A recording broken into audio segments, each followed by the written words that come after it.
మరియు వార్డుల్లో సభలు ఏర్పాటు చేయడం జరిగింది. ఈ సభల్లో ప్రజలు 1.29 కోట్ల దరఖాస్తులు ఇవ్వటం జరిగింది. దీనిని బట్టి ప్రజల్లో ఈ హామీలపై ఉన్న విశ్వాసం అర్థమవుతా ఉంది. అందుకే ఒక ప్రత్యేక సాఫ్ట్వేర్ ద్వారా ఈ దరఖాస్తులను క్రోడీకరించే పని కూడా త్వరితగతిన పూర్తి చేయడం జరిగింది. దీనివల్ల మున్ముందు ఈ హామీల అమలులో లబ్ధిదారుల ఎంపిక మరియు వాటికి అవసరమైన నిధులు సమకూర్చుకోవటానికి మార్గం సులభతరం అవుతుంది. మహాలక్ష్మి పథకంలో భాగమైన ఉచిత ఆర్టీసీ బస్సు రవాణా సౌకర్యాన్ని మా ప్రభుత్వం డిసెంబర్ 9, 2023న ప్రారంభించడం జరిగింది.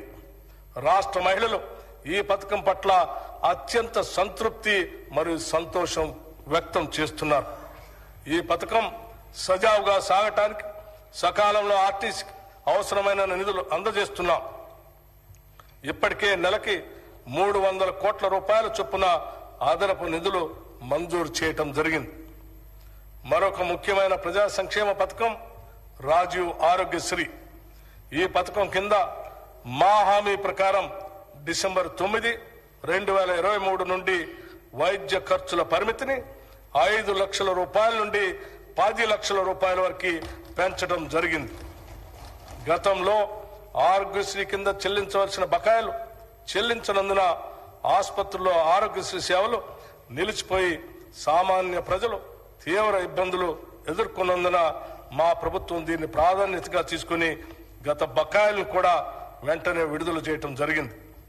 భవిష్యత్తులో కూడా ఆరోగ్యశ్రీ కింద వైద్య సేవలకు ఎటువంటి అడ్డంకి లేకుండా అవసరమైన నిధులు చెల్లించడం జరుగుతుంది.